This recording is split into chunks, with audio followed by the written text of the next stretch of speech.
మీరు కూడా వారగా రండి అమ్మా, కొంచెం ఇటు రండి. అందరికీ నమస్కారాలు. ఈరోజు మన అందరం కూడా తమ్ముళ్ళు సైలెన్స్, ఎవరడా చెప్తే ఏంట్రా మీరు. అందరికీ నమస్కారాలు. ఈరోజు మనం అందరం కూడా బుడమేరు డ్రైన్ పైన కట్టినటువంటి బ్రిడ్జి మీద నిలబడుకొని మనం మాట్లాడుతున్నాం. పక్కనే VTPS, అది ఈ నీళ్లు VTPS నుంచి ఇబ్రహీంపట్నం వెళ్ళి పవిత్ర సంఘం దగ్గర కృష్ణానదిలో కలుస్తుంది. ఈరోజు ఇంకొక పక్కన చూస్తే ఏదైతే ఈ ఏరియా అంతా కూడా విజయవాడ సిటీకి వస్తుంది. ఇక్కడనే ఎగ్జాక్ట్గా 3 గంటలు పడ్డాయి. 3 గంటలు పడితే గడిచిన ప్రభుత్వం ఏమాత్రం పట్టించుకోకుండా ఈరోజు ఈ గంటల వల్ల పెద్ద ఎత్తున ఈ ప్రాంతానికి నష్టం వచ్చింది. ఏదైతే మనందరం బుడమేరు ఒక్కొక్కసారి చాలా ఫెరోషియస్గా వస్తుంది. అలాంటి ఫెరోషియస్గా వచ్చే ఈ బుడమేరుని కట్టడి చేయకపోతే ఆ నీళ్ళన్నీ కూడా విజయవాడ మీద పడే పరిస్థితి వస్తుంది. అదే నిన్న జరిగింది. మొదటి 2-3 రోజులు ఏం చేయాలని అర్థం కాని పరిస్థితి, అయోమయంలోకి వచ్చాం. ఎట్లా నియంత్రణ చేయాలని తెలియదు. దీనివల్ల మనం చూస్తే వీళ్ళు చేసినటువంటి దుర్మార్గమైన కార్యక్రమం, ఒక పక్క ప్రకృతి కన్నెర్ర చేసింది. చరిత్రలో ఎప్పుడూ పడని వర్షాలు పడ్డాయి. కృష్ణా నదిలో పెద్ద ఎత్తున 11,43,000 క్యూసెక్స్ నీళ్లు వచ్చాయి. అదే సమయంలో బుడమేరు పెద్ద ఎత్తున వచ్చింది. పక్కనుండే డ్రైన్స్ కూడా పొంగొచ్చాయి. అన్నీ కలిసి ఈరోజు ప్రజా జీవితాన్ని అతలాకుతలం చేసే పరిస్థితికి వచ్చింది.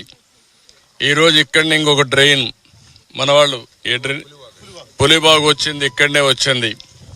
ఆ పులిబాగు వచ్చిన తర్వాత మొత్తం అది కట్ చేసుకుని అది వచ్చే ముందైతే అక్కడి నుంచి ఆ పులివాగు రావడం, పులివాగు నుంచి నీళ్లన్నీ ఈ ఊర్లోకి రావడం వచ్చింది. శాంతినగరం ఈ ఊర్లోకి మొత్తం నీళ్లు వచ్చే పరిస్థితి వచ్చాయి.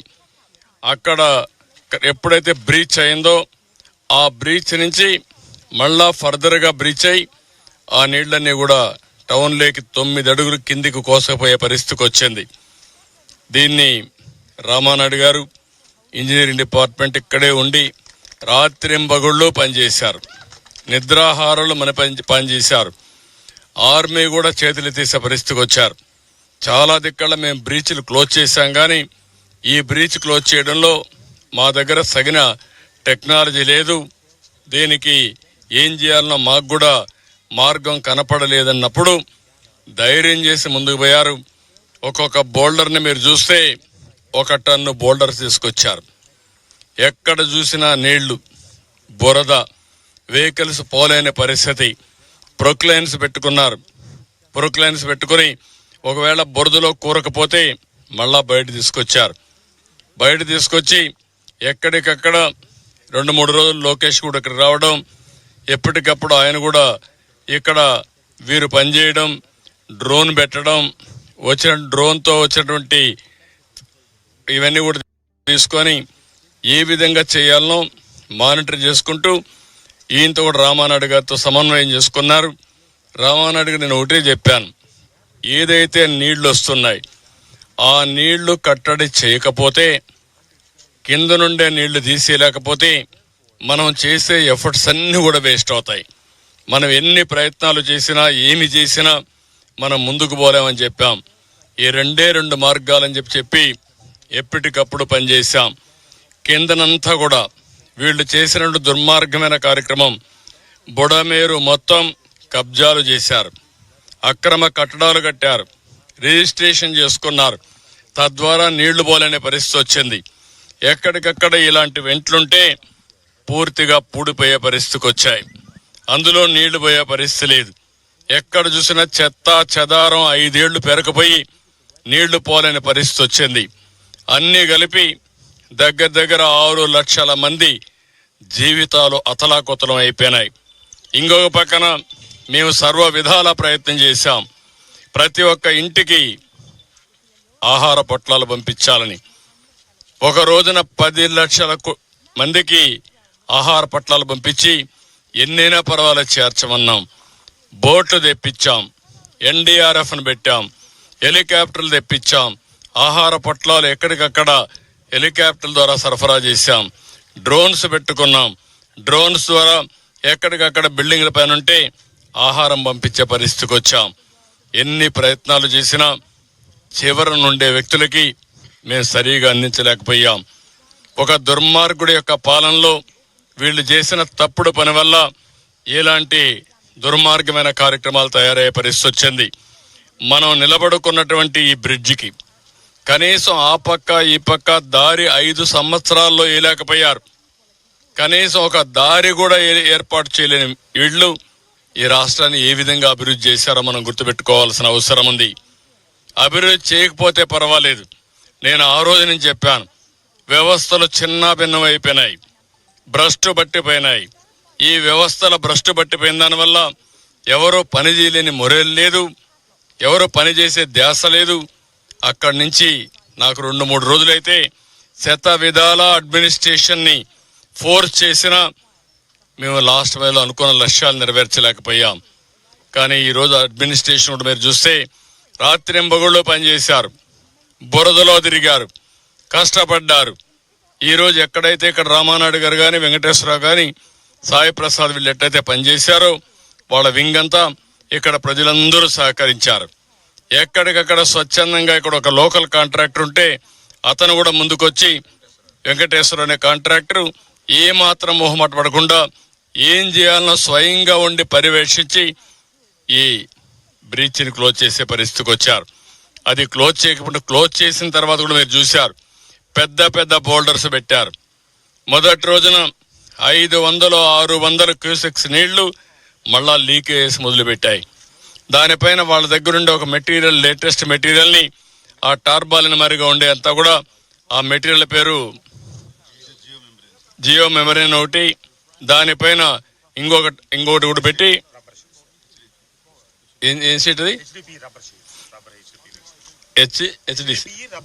హెచ్డిపి రబ్బర్ మిక్సర్ షీట్ అంటున్నారు. నాకు టెక్నికల్ వర్డ్ తెలియదు, ఆయన మాట్లాడుతున్నాడు. అది నేను అంటే చాలా సార్లు చూసాం కానీ ఈ పర్పస్కి పెట్టాలనేది మనకు ఐడియా లేదు. అది కూడా పెట్టారు, అంటే డబుల్ సెక్యూరిటీ ఇవ్వడానికి. ముందు మెగా వచ్చారు, వాళ్ళ దగ్గరుండే ఒక షీట్ తీసుకొచ్చారు. ఎన్సిసి వచ్చారు, వాళ్ళ దగ్గర ఉండే షీట్ తీసుకొచ్చి డబుల్ ప్రొటెక్షన్ ఇచ్చారు. అవి పెట్టడానికి రాజమండ్రి నుంచి గజ ఈతగాళ్ళని తీసుకొచ్చారు. మళ్ళా నీళ్ళు లోపలికి వెళ్ళాలి, లోపలికి వెళ్ళి ఆ షీట్ వేయాలి. ఆ షీట్ మళ్ళా బయట రాకుండా వెయిట్ పెట్టాలి. అవన్నీ వెయిట్ పెట్టి ఎన్ని విధాల ప్రయత్నం చేయాలనో, ఎందుకంటే మామూలు ఈతగాళ్ళు లోపలికి కూడా పోలేరు. లోపలికి పోయి ఒక 10 సెకండ్లో 20 సెకండ్లు అక్కడ ఉండి అవి సెట్ చేయాలి. అలాంటి అన్ని, అంటే ఒక విధంగా చెప్పాలంటే ఎన్ని కష్టాలు నష్టాలు ఓర్చాలను అన్ని ఓర్చి కడాన దీన్ని క్లోజ్ చేయగలిగారు. ఇప్పుడు కూడా కొంత లీకేజెస్ ఉన్నాయి, అందుకే ఈరోజు ఆలోచిస్తున్నారు బండ్ వెడల్పు చేస్తూ మధ్యలో మళ్ళా బండ్ ఫామ్ చేయడానికి ఈ ప్యారలల్గా క్లే ఇవన్నీ వేసి కన్సాలిడేట్ చేసి వాటర్ ప్రూఫింగ్ కింద తయారు చేయడం కోసం అది కూడా వర్కౌట్ చేస్తున్నారు. ఒక దుర్మార్గమైన పాలన వల్ల ఎంతమంది నష్టపోయారు, ఎంతమంది కష్టపడుతున్నారు, ఈ పని ఎంత కష్టమైందో ఇది ఒక కేస్ స్టడీ. భవిష్యత్తులో కూడా ప్రతి ఒక్కరూ గుర్తుపెట్టుకోవాల్సిన అవసరం ఉంది. ఈరోజు ఇక్కడ ఉండేవాళ్ళు వచ్చారు, మా ఇండ్లని తడిచిపోయాని. ఒక్కరు కాదు, కొన్ని ఈరోజుతే ఇప్పటికే 1 లక్ష కుటుంబాలు ఎన్యూమరేషన్ కూడా చేశాం. అన్ని కుటుంబాలు ఎన్యూమరేట్ చేస్తున్నాం. కడాన అందరిని రమ్మంటున్నాం. రాష్ట్రంలో ఉండే దాతలు, జాతీయ స్థాయిలో ఉండే వ్యక్తులు కూడా ముందుకు వచ్చారు. స్ఫూర్తిదాయకంగా ముందుకొచ్చి వారికి తోచిన విధంగా అన్ని విధాలా సహకరిస్తున్నారు. కొంతమంది ఫైనాన్షియల్గా సహకరిస్తున్నారు, కొంతమంది మన ఏదైనా అవసరమైతే స్వచ్ఛందంగా ముందుకొచ్చి బట్టలు కానీ ఇవన్నీ తీసుకొచ్చి వాళ్ళు సహకరిస్తున్నారు. అందరూ ఎవ్వడికి తోచిన విధంగా వాళ్ళు సహకరిస్తున్నారు. కానీ ఇప్పుడు కూడా వైఎస్ఆర్ కాంగ్రెస్ పార్టీ మాత్రం విషం జిమ్మే పరిస్థితిలో వచ్చారు. వాళ్ళు ఓడిపోయారు కాబట్టి ఈ రాష్ట్రంలో ప్రజల మీద కక్ష తీర్చుకోవాలనే విధంగా పోతున్నారు. ఏమాత్రం సిగ్గుపడకుండా 3 బోట్లు వదిలిపెట్టారు. ఒక్కొక్కటి 30 టన్నులు, 11,20,000 క్యూసెక్స్ నీళ్లు పోతా ఉంటే బాధ్యత లేకుండా 3 బోట్లు వదిలిపెడితే ఏవైతే కౌంటర్ వెయిట్ వచ్చి అవి గుద్దడం, అదే గాని కౌంటర్ వెయిట్ కాకుండా అదే గాని కాలం గుద్దుంటే కాలం ఆటోమేటిక్గా కుంగిపోయేది. 15 మెట్రిక్ టన్నుల ఇదైనటువంటి కౌంటర్ వెయిట్ 2గా ఇరిగిపోయే పరిస్థితికి వచ్చింది. రెండు కౌంటర్ వెయిట్లు విరిగిపోయినాయి. అదే కాలం జరుగుంటే కాలాన్నే కొట్టుంటే ఏమయ్యేదో మనం ఊహించుకోవాల్సిన అవసరం ఉంది. ఇంకా కూడా సిగ్గొదిలి పెట్టి సమర్థించుకునే పరిస్థితిలో ఉన్నారు. మీరు మీ బోర్డ్స్ ని కరెక్ట్ గా పెట్టుకోకపోతే ఎందుకు తీసుకున్నారు, మీవి కాదని అంటున్నారు. మీది కాదంటే మీరు రంగెందుకు వేశారు? మేము ఎన్ని అడుగుతున్నాం, దానికి సమాధానం చెప్పవలసిన బాధ్యత కాదు. ఇలాంటి వాళ్ళని మామూలుగా ట్రీట్ చేస్తే కూడా లాభం లేదు. ఇది ఒక జాతి ద్రోహం, విద్వేషం. ఎందుకంటే ఒక ప్రాజెక్ట్ ని ఇంత దారుణంగా లెక్కలేనితనంతో ఆ ప్రాజెక్ట్ యొక్క ఇది చూస్తే 170 సంవత్సరాలు చరిత్ర, 100 సంవత్సరాలు సర్వీస్ చేసిన తర్వాత బ్రిటిష్ వాళ్ళు కట్టిన ఆ ప్రాజెక్ట్ ని ప్రకాశం పంతులు గారి సమయంలో మళ్ళీ ఇప్పుడు బ్యారేజ్ కట్టారు. ఇప్పుడుండే బ్యారేజ్ ఆయన కడితే 70 సంవత్సరాలు సర్వీస్ చేసింది. కొన్ని లక్షల ఎకరాలకు గుంటూరు, కృష్ణా, ప్రకాశం, వెస్ట్ గోదావరికి సర్వీస్ చేసే పరిస్థితికి వచ్చింది. అలాంటి ప్రాజెక్టు పట్ల నిర్లక్ష్యమే కాకుండా ఇష్టానుసారంగా మాట్లాడడం చాలా దుర్మార్గం. దీన్ని నేను చాలా తీవ్రంగా ఖండిస్తున్నా. ఇంకో పక్కన ఈరోజు అందరిని అభినందిస్తున్నా నేను. ఎందుకంటే మళ్ళీ ఇక్కడ ప్రెస్ కాన్ఫరెన్స్ కూడా ఈరోజు లాస్ట్ కాబట్టి రేపు మళ్ళా పెడతాం. కానీ ఇక్కడి నుంచే నేను చివరి ప్రెస్ కాన్ఫరెన్స్ ఏదైనా ఒకటి ప్రెస్ రిలీజ్ చేస్తాం. ఈరోజు మొత్తం ఆఫీసర్స్ కూడా మళ్ళీ ఒకసారి సమీక్ష చేసుకుంటున్నాం. ఇప్పటి వరకు 10వ రోజు, 10 రోజులు ఏమాత్రం విశ్రాంతి తీసుకోకుండా రాత్రింబగుళ్ళు పనిచేసిన అధికార యంత్రాంగాన్ని మనస్ఫూర్తిగా పేరున అభినందిస్తున్నా, కృతజ్ఞతలు తెలియజేస్తున్నా. మీరు చేసిన త్యాగాలు చరిత్రలో శాశ్వతంగా ఉంటాయి. ఒక్క అధికార యంత్రాంగం ఐఏఎస్ ఆఫీసర్లే కాదు, మొత్తం జిల్లా అడ్మినిస్ట్రేషన్, రాష్ట్రంలో ఉండే అధికార యంత్రాంగం అంతా కూడా రాత్రింబగుళ్ళు పనిచేశారు. వీళ్లతో సమానంగా ఎంతో మంది శానిటేషన్లో పారిశుద్ధ కార్మికులైతే రాత్రింబగుళ్ళు ఇవన్నీ కూడా క్లీన్ చేయడంలో చాలా శ్రద్ధ చూపించారు. దగ్గర 7,000 మంది పనిచేశారు. త్రాగునీరు కోసం కొన్ని 100,000 మంది పనిచేశారు. అదే మరి కరెంట్ ఇవ్వడానికి కొన్ని 1,000 మంది పనిచేశారు. ఈ విధంగా మనం ఆలోచిస్తే ఫుడ్ పాకెట్స్ అయితే కొన్ని లక్షల ఫుడ్ పాకెట్స్ ఎవ్రీడే సరఫరా చేయడం కోసం పెద్ద ఎత్తున శ్రమ చేశారు. ఒక మాటలో చెప్పాలంటే ప్రజలందరూ సహకరించారు. మనసుండే ప్రతి ఒక్కరు దృష్టి పెట్టారు, వారికి తగిన సహాయం చేశారు. 10 రోజుల్లో ఇంత పెద్ద విపత్తుని మళ్ళా ఒక కంట్రోల్ తీసుకొచ్చాం. ఒక యుద్ధమే చేశాం. వరదల పైన ఒక యుద్ధం చేశాం. ఎవరైతే విద్వేషాలు రెచ్చగొట్టి వారు అధికారంలో ఉన్నప్పుడు చాలా వరకు దుర్మార్గంగా ప్రవర్తించి, నిర్లక్ష్యంగా ప్రవర్తించి ఈ గండులకు కారణమైన అవన్నీ పూడ్చాం. ఒక విధంగా చెప్పాలంటే ఈ గండ్లు పడకుండా ఉండుంటే ఇంత కష్టం ఉండేది కాదు. హ్యాండిల్ చేయడం సులభం.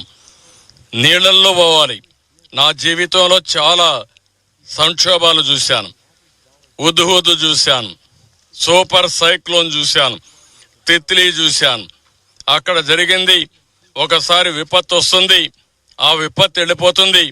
ఆ తర్వాత మనం రెస్టరేషన్ కానీ రిలీఫ్ కానీ ఫాస్ట్గా చేశాం. ఇక్కడ రిలీఫ్ చేయడానికి కూడా అవకాశం లేదు. 8 అడుగులు, 10 అడుగులు, 12 అడుగుల నీళ్లు, నీటి ప్రవాహం కూడా ఉధృతం. ఓసారి ఎన్డీఆర్ఎఫ్ చేతులు ఎత్తేసారు. మేము వెళితే కొట్టుకొని పోతాం కాబట్టి ఈ ఏరియాలో మేము పోవంటే మళ్ళీ అడుక్కొని ఎన్ని విధాల ప్రయత్నం చేయాలో అన్ని విధాల ప్రయత్నం చేశాం. ఆ ప్రాంతాల్లో హెలికాప్టర్లు పంపించాం. హెలికాప్టర్లు కూడా మీరు చూస్తే మొదటి రోజున ఈ బ్రీచ్ ఎప్పుడైతే పడిందో నీళ్లైతే వచ్చినాయో ఆ రోజు రాత్రి నేను హోమ్ మినిస్టర్తో మాట్లాడాను. హోమ్ మినిస్టర్ గారితో మాట్లాడి కేంద్రంలో హెలికాప్టర్స్ పంపించమని, ఎన్డీఆర్ఎఫ్ను పంపించమని, పవర్ బోట్స్ పంపించమని వారికి అప్పుడే చెప్పాను.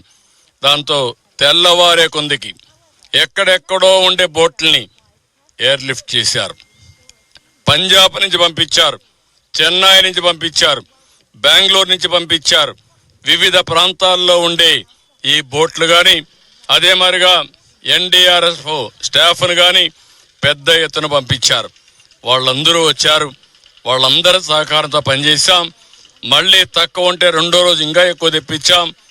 ఎన్ని ప్రయత్నాలు చేయాలనో అన్ని ప్రయత్నాలు చేసి ఈరోజు ప్రజల్ని కొంతవరకు ఆదుకోగలిగాం. ప్రాణ నష్టం తగ్గించాం, ఆస్తి నష్టాన్ని తగ్గించలేకపోయాం. ఎందుకంటే ఒక్కసారి నీళ్లు వచ్చిన తర్వాత ఇంట్లో ఉండే అన్ని వస్తువులు, బట్టలు, మంచం, లేకపోతే కొండే బెడ్, అదే మాదిరిగా వంట చేసే వంట సామాగ్రి, ఫ్యాను, లేకపోతే వంట గ్యాసు, తర్వాత స్టవ్ కానీ ఎలక్ట్రానిక్ గూడ్స్ అన్నీ కూడా ప్రతి ఒక్క ఇంట్లో ఒక వాషింగ్ మెషిన్ ఉంది, ఒక మిక్సర్ ఉంది, లేకపోతే ఒక ఫ్రిడ్జ్ ఉంది, లేకపోతే ఒక ఏసీ ఉంటుంది. కొన్ని ఇంట్లో టీవీలు ఉన్నాయి. అన్నీ కూడా పోయినాయి. ఈరోజు వాళ్ళందరినీ కూడా పిలిపించి ఎన్ని విధాలా ప్రజలను ఆదుకోవాలనో మొట్టమొదటిసారిగా మీరు చూస్తే ఇప్పటికి 40,000 ఇండ్లలో, ఈరోజు 40 కాదు ఇంకా ఎక్కువ ఉంటుంది, అన్ని ఇండ్లలో ఫైర్ ఇంజిన్స్ పంపించి ఇండ్లు క్లీన్ చేసే కార్యక్రమానికి శ్రీకారం చుట్టాం. అదే మరి రోడ్లు క్లీన్ చేసే కార్యక్రమానికి శ్రీకారం చుట్టాం. కొన్ని వేల పంపులు తీసుకొచ్చి వాటర్ లిఫ్ట్ చేసి ఆ వాటర్ను కూడా కిందికి పంపించే కార్యక్రమాన్ని చేసే పరిస్థితికి వచ్చాం.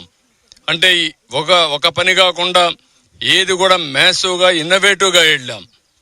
టెక్నాలజీ ఉపయోగించాం, ఇంకో పక్క మెషిన్స్ ఉపయోగించాం, ఇంకో పక్క మనుషులందరినీ చైతన్యపరిచాం, వినూత్నంగా చేసి ఈ రోజుటికి ఒక మాటలో చెప్పాలంటే యుద్ధంలో గెలిచాం కానీ యుద్ధంలో జరిగిన నష్టం మాత్రం ఇంకా వెంటాడుతూ ఉంది. వరదల పైన యుద్ధమే చేశాం. యుద్ధంలో కూడా ఒక విధంగా మనం ఆలోచిస్తే యుద్ధంలో కొన్ని లక్షణాలు ఉంటాయి. సాయంత్రం 5 అయితే సన్సెట్ అయితే విరామం, అది యుద్ధ ధర్మం. మళ్ళా నెక్స్ట్ డే తెల్లవారితో సూర్యోదయం అయిన తర్వాతనే యుద్ధం ప్రారంభం అవుతుంది. రాత్రి రెస్ట్ తీసుకోవచ్చు. కానీ ఈ యుద్ధంలో మాత్రం రాత్రి రెస్ట్ తీసుకుంటే ఏమవుతుందో తెలియదు. ఇక్కడ రామానాయుడు గారు ఇక్కడే కూర్చొని మనుషులు పెట్టుకొని ఇక్కడే తూలుతూ ఈయన పనిచేస్తే అందరూ కూడా ఇదే స్ఫూర్తితో ఎక్కడికక్కడ రాత్రింబగుళ్ళు పనిచేశారు. ఆ విధంగా రాత్రింబగుళ్ళు పనిచేసి స్ఫూర్తిని నింపిన ప్రతి ఒక్కరిని చేతులెత్తి హృదయపూర్వకంగా నమస్కారాలు తెలియజేస్తున్నా, వాళ్ళందరినీ అభినందిస్తున్నా. ఇది సమాజం కోసం మీరు చూపించిన చొరవ, ఈ స్ఫూర్తి శాశ్వతంగా ఉంటుంది. వాళ్ళందరినీ మరొక్కసారి అభినందిస్తూ దీంతోనే పని అయిపోలేదు, ఇంకా చాలా చేయాల్సింది ఉంది. ఎన్యూమరేషన్ స్టార్ట్ చేశాం. ప్రతి ఒక్క ఇంటికి ఎన్యూమరేషన్ టీములు పంపించాం. వాళ్ళు చెప్పిన డేటా అంతా తీసుకున్నాం. యాప్ ద్వారా ఆ డేటా అంతా కలెక్ట్ చేసి ఇప్పటికైతే నేను ఇప్పుడు వచ్చినప్పుడు చూశాను 90,000 కుటుంబాలు డేటా అంతా అప్డేట్ చేశాం. ఇప్పటికి 1,00,000 ఉంటుందేమో. అది అయిన తర్వాత మొత్తం రేపు సాయంత్రానికి డేటా అంతా వస్తుంది. ఇక్కడే కాదు, రాష్ట్రంలో ఇంకా కొన్ని ప్రాంతాల్లో గ్రామాలు లంక గ్రామాలు దెబ్బతిన్నాయి. కొల్లేరు ప్రాంతం దెబ్బతినింది. ఏలూరు రిజర్వాయర్ వల్ల కింది ప్రాంతం దెబ్బతినింది. విశాఖపట్నంలో ల్యాండ్ స్లైడ్ వల్ల కొన్ని దెబ్బతినే పరిస్థితికి వచ్చాయి. అవన్నీ కూడా అధ్యయనం చేస్తున్నాం. రేపు ఎల్లుండో 10 రోజులు నేను ఇక్కడే ఉన్నాను. ఎందుకంటే ఇది ఒక భయంకరమైన విపత్తు, ఎప్పుడు రాని విపత్తు. ఏ ఒక్క నిమిషం కూడా నేను కానీ మిగిలిన కానీ ఏమారితే చాలా ఇబ్బందులు వస్తాయని ఇక్కడే ఉన్నాను. అయితే ఎప్పటికప్పుడు టెలికాన్ఫరెన్స్లు పెట్టి మా అధికార యంత్రాంగాన్ని, మా కలెక్టర్స్ అందరినీ యాక్టివేట్ చేశాను. వాళ్ళందరూ యాక్టివ్గా ఉండి ఎక్కడికక్కడ ఏ విధంగా చేయాలనో ప్రాణ నష్టం లేకుండా చేశారు. పంటల ఆస్తుల నష్టం కూడా తగ్గించారు. ఇప్పుడు రీహాబిలిటేషన్ కూడా చేస్తున్నారు. అది కూడా చేసి మినిస్టర్స్ కూడా అక్కడికి వెళ్ళి ఎక్కడికక్కడ కోఆర్డినేట్ చేసుకున్నారు. ఈ సమయంలో మీడియాను కూడా అభినందిస్తున్నాం. మీరు కూడా ఒక పాజిటివ్ రోల్ ఎవ్రీ 1 అవర్కి మేము అడిగితే మేము ఇచ్చిన బులెటిన్స్ కానీ మీరు రిలీజెస్ కానీ మీరు వాలంటరీగా వెళ్ళి రిస్క్ తీసుకొని ఏ విధంగా కార్యక్రమాలు చేపట్టాలని చేపట్టారు. ఒక స్ఫూర్తిదాయకంగా రాష్ట్రంలో మీరు సమాచారాన్ని అందజేశారు. దాని ఫలితమే ఈరోజు చూస్తే మార్నింగ్ నేను చూస్తే విపరీతంగా పెద్ద ఎత్తున ఎక్కడెక్కడి నుంచో వచ్చి స్పందించారు. కడాన ఒక స్కూల్లో ప్రతి ఒక్క కిడ్ చిన్న పిల్లలు వాళ్ళు పొదుపు చేసుకున్నటువంటి కిడ్నీ బ్యాంక్ నుంచి డబ్బులు తీసుకొచ్చి వరద బాధితులకు సహాయం చేసే పరిస్థితికి వచ్చారు. ఇది నా లైఫ్లో చాలా చూశాను, కానీ ఇంత స్ఫూర్తిదాయకంగా ప్రజలు స్పందించిన తీరు మొట్టమొదటిసారి. అదే సమయంలో ఇంత పెద్ద విపత్తు కూడా మొదటిసారి. దీనికి అందరినీ మరొక్కసారి అభినందిస్తూ ఎప్పటికప్పుడు మీకు సమాచారం తెలియజేస్తాం. అల్టిమేట్గా ప్రతి ఒక్కరికి న్యాయం చేసి మళ్ళీ ప్రతి ఒక్కరూ నిలదొక్కునే విధంగా చేయూతనిచ్చి తద్వారా అందరిని ఆదుకుంటాం. ఇది మొదటి విడత మాత్రం ఇంతవరకు జరిగింది. ఈరోజు సాయంత్రానికి ఎసెన్షియల్ కమాడిటీస్ కానీ లేకపోతే ఏం చేయాలో అవన్నీ చేసేస్తున్నాం.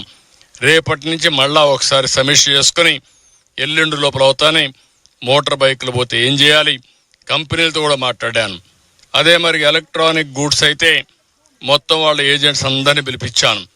నేను ఒకటే చెప్పాను, కొంతమంది లేబర్ ఛార్జెస్ అన్ని 100% ఎగ్జామ్ చేస్తామని, ఇంకొక విధంగా స్పేర్ పార్ట్స్ అన్ని 50% వరకు మేము సబ్సిడీ ఇస్తామంటే కాదు, మీ మేనేజ్మెంట్స్తో మాట్లాడండి, 100% ఇవ్వగలిగితే ఇవ్వండి, CSR ఫండ్స్ వాడి మీరు ఈ కార్యక్రమం కూడా చేయమని ఇప్పుడే సమావేశం పెట్టి వాళ్ళకు కూడా ఆదేశాలు ఇచ్చాను. వాళ్ళు కూడా నాకు ఇచ్చినటువంటి విషయం మనం చూస్తే చాలా విషయాల్లో చేయగలుగుతాం, కానీ ఒక్క టీవీల్లో మాత్రం ఆ స్క్రీన్స్ కానీ అవన్నీ పోతే అది వీలు కాదు. ఒకసారి వర్షానికి తడిచిపోతే టీవీలు రీప్లేస్ చేయాల్సి వస్తుంది, 90% పాడైపోతాయని చెప్పారు. ఇక్కడ మిగిలిన వాషింగ్ మెషిన్లు కానీ ఫ్రిడ్జ్లు కానీ ఏసీ కానీ లేకపోతే మీకు ఉన్నటువంటి ఫ్యాన్స్ కానీ ఇవన్నీ రిపేర్ చేసేదానికి అవకాశం ఉందని చెప్పారు. స్టవ్లు కూడా అవకాశం ఉందని చెప్పారు. అవన్నీ కూడా చేపించి మళ్ళీ నార్మల్ లైఫ్ వచ్చే వరకు ప్రతి ఒక్కరూ తిరిగి కోలుకొని ధైర్యంగా ముందుకు పోయే వరకు ప్రజలకు అండగా ఉంటామని చెప్పి మరొకసారి అందరికి విజ్ఞప్తి చేస్తూ మరొకసారి అందరికీ ధన్యవాదాలు, నమస్కారాలు. రేపు ఉత్తరాంధ్రకి వెళ్తున్నా. ఉత్తరాంధ్రకి వెళ్ళి ఏలేరు బాధితులు కానీ విశాఖపట్నం కానీ పరామర్శిస్తాను. ఎల్లుండి మళ్ళీ ఇక్కడ నందివాడ బాగా దెబ్బతిన్నారు, కొల్లేరు బాధితులు ఉన్నారు. అదే మరి బాపట్ల దగ్గర లంక గ్రామాలన్నీ దెబ్బతిన్నాయి. ఏమూరు నియోజకవర్గం, ఆ నియోజకవర్గాల్లో వాళ్ళు కూడా పరామర్శించి ప్రభుత్వం ఏ విధంగా అయితే విజయవాడలో చేస్తున్నాం గ్రామీణ ప్రాంతాల్లో కూడా వారికి కూడా న్యాయం చేయడం కోసం అన్ని విధాల ప్రయత్నం చేస్తున్నాం. ప్రభుత్వం అనేది అందరి కోసం ఆలోచిస్తున్నాం. దగ్గర ఎక్కువ నష్టం జరిగితే అక్కడ ఎక్కువ ఫోకస్ చేయాల్సి వస్తుంది. ప్రతి ఒక్కరికి తగిన న్యాయం చేసే బాధ్యత ప్రభుత్వం తీసుకుంటాం.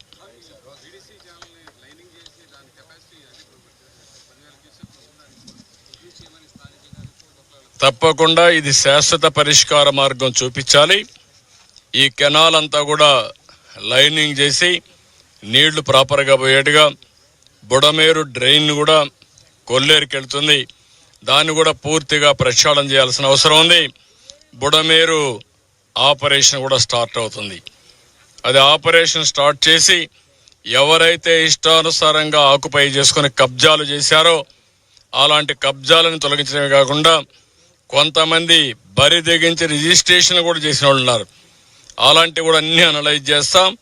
ఎక్కడైనా సరే తప్పు జరిగినట్టు సాక్ష్యాలు దొరికితే వాళ్ళని ఏ విధంగా ట్రీట్ చేయాలో చేస్తాం. దురదృష్టం ఏంటంటే ఈరోజు రాష్ట్రంలో నేరస్తులు రాజకీయ ముసుగులో మాట్లాడుతున్నారు. ఆ ముసుగు తొలగిస్తా. ఒకవేళ మీరు ముసుగేసుకొని వచ్చినా నేరస్తుల్ని నేరస్తులుగానే పరిగణిస్తాం తప్ప నేరస్తులు ముసుగేసుకొని వస్తే భయపడే సమస్య ఉండదు. ఆ విషయం మీరు గుర్తుపెట్టుకోవాలని హెచ్చరిస్తున్నా. కనీసం సిగ్గుపడకుండా 3 బోట్లు వదిలిపెట్టి క్షమాపణ చెప్పాలి రాష్ట్ర ప్రజలకి. ఇంకా ధైర్యంగా మీరు ఆర్గ్యూ చేస్తారా? ఏమనుకుంటున్నారు మీరు? ఒకవేళ మీకు తెలియదు అనుకున్నా తప్పు తప్పే. తప్పు చేసిన వాడు ఎవడైనా సరే శిక్ష తీసుకోవాల్సిందే. అట్లా కాకుండా ఎదురుదాడి చేస్తే భయపడతారనుకుంటే మాత్రం ఆ ఆటలు సాగని. ఆ విషయం కూడా గట్టిగా హెచ్చరిస్తున్నా. ఈరోజు నేను చూస్తున్నాను, ఎంత ధైర్యం ఉండాలండి. సమర్థిస్తారా మీరు దీన్ని? 3 బోట్లు వదిలి పెడతారా? 30 టన్నుల బోట్లు కట్టేయరా మీరు? లంగర్ లేదా మీకు? ఎవడు పెట్టుకు చేంతాడేసి కడతారా మీరు? ఎవడు చెప్పాడా నీకు ఇది? మీరు మనుషులా? మీరు కృష్ణా నదిది, కిందన ప్రకాశం బ్యారేజ్ ఉంది, పైన 30 టన్నుల బోట్ని మొన్నటి వరకు ఇసుక దోపిడీ చేయడానికి వాడిన బోట్ని వదిలిపెడతారా? రంగులేసుకొని వస్తారా మీరు? అంటే రంగులేసుకొని వస్తే, రాజకీయ ముసుగేసుకొని వస్తే మేము భయపడిపోవాలనా? What are you talking? ఏమనుకుంటున్నారు మీరు? ఏదో కావాలని చేస్తున్నారంట. అంటే మీరు ప్రాజెక్ట్ నాశనం చేసినా మీరు మాట్లాడుతూ ఉంటే మేము చూస్తూ ఊరుకోండాలా? మీరు ఈ మారిగా ఎక్కడికక్కడ గండ్లు పెట్టి ప్రజల జీవితాలు నాశనం చేస్తే మేము కష్టపడుతూ మిమ్మల్ని ఒక మాట అనకుండా ఉండాలా? ఏమనుకుంటున్నారు? ఒక సాక్షి పేపర్, పనికిమాలి పేపర్ ఉందని, ఒక సాక్షి టీవీ ఉందని తప్పుడు వార్తలేసి ప్రజల్ని మభ్యపెట్టి మోసం చేయాలనుకుంటున్నారా మీరు? ఆ ఆటలు సాగవు. ఆ విషయం గుర్తుపెట్టుకోండి. నేరస్తులను నేరస్తులుగానే ట్రీట్ చేస్తాం, తప్పును తప్పుగానే ట్రీట్ చేస్తాం. తప్పును ఎవడు చేసినా వదిలిపెట్టే సమస్య ఉండదు. ఆ విషయం గుర్తుపెట్టుకోవాల్సి హెచ్చరిస్తున్నా. ఇది ప్రజాప్రభుత్వం, ప్రజల కోసం పనిచేసే ప్రభుత్వం. నేను ఒకటే చెప్తున్నా, ఎప్పుడైనా సరే ప్రజాప్రభుత్వంలో ప్రజలకు మోసం చేసి ద్రోహం చేసే వాళ్ళు మాత్రం హెచ్చరిస్తున్నా, అది మంచి పద్ధతి కాదని కూడా కోరుతున్నా. మీరు చేసే దుర్మార్గమైన కార్యక్రమానికి ఇన్ని వేల మంది సఫర్ కావాలి, ఇంతమంది మేమందరూ సేవలు చేయాలనా? మీరు ఇంకా దాడులు చేస్తారా? మీరు ఏమనుకుంటున్నారు మీరు? కాబట్టి ఆటలు వదిలిపెట్టండి, విన్యాసాలు వదిలిపెట్టండి. మీరు రాజకీయ ముసుగులో నేరస్తులు మాని మెయిన్ స్ట్రీమ్కి రండి.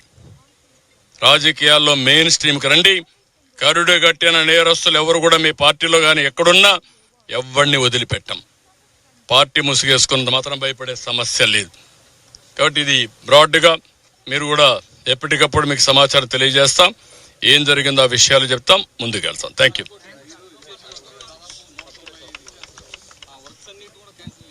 నాట్ ఓన్లీ 195, ఇక్కడ 6-7 వర్కులు 57 కోట్ల రూపాయలు విలువ చేసే పనులు తెలుగుదేశం పార్టీ బుడమేరులో శాంక్షన్ చేస్తే దాన్ని మొత్తం క్యాన్సిల్ చేసి, తద్వారా ₹1 ఇవ్వకుండా మేము కట్టిన రోడ్లు కూడా, బ్రిడ్జెస్ కూడా దారి వేయకుండా, అప్రోచ్ రోడ్లు వేయకుండా చేసే పరిస్థితికి వచ్చారు. ఒకటి కాదు, మొత్తం రాష్ట్రంలో ఇదే పరిస్థితి ఉంది. గేట్లు కూడా పెట్టలేని పరిస్థితి. ఇప్పుడు అన్ని ఏ గేట్ ఎప్పుడు దిగిపోతుందో మనకే తెలియని, కొట్టుకోబోతుందో తెలియని పరిస్థితికి వచ్చాయి. చాలా సమస్యలు ఉన్నాయి. అన్ని సమస్యల్ని పరిష్కారం చేస్తాం. కొంత సమయం పడుతుంది, ప్రక్షాళన చేస్తాం. ఈ వరదల్లోనే మీరు చూశారు టోటల్ అడ్మినిస్ట్రేషన్ ఏ విధంగా ముందుకు పోయిందో మీరు చూస్తే, ఒకప్పుడు నిర్లిప్తో ఉండే అడ్మినిస్ట్రేషన్ ఈరోజు స్ఫూర్తిదాయకంగా పనిచేసే పరిస్థితికి వచ్చారు. దానికి మనస్ఫూర్తిగా అభినందనలు, ధన్యవాదాలు. Thank you.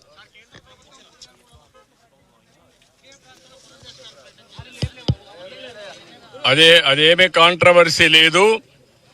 కేంద్రం మామూలుగా 75% కేంద్రం, 25% రాష్ట్రం కెలామిటీ ఫండ్ వస్తుంది. కానీ ఆ కెలామిటీ ఫండ్ రెగ్యులర్గా వచ్చేది, దానికంటే మనకు రావాల్సింది ప్రత్యేకంగా కేంద్రం నుంచి ఫండ్ ఉంటుంది. ఆ ఫండ్ నుంచి ఇమ్మని కేంద్రం టీం పంపించమని కోరుతున్నాం. ఇది అన్ని రాష్ట్రాలకు వచ్చే డబ్బులు, ఇది ఎవ్రీ ఇయర్ వచ్చే డబ్బులు. ఆ విషయం చెప్పాను, ఆ విషయం మంత్రి గారు కూడా చెప్పారు తప్ప కొత్తగా ఇచ్చామని కాదు. ఆ డబ్బులు ఎటు వస్తుంది 2 రాష్ట్రాలకి.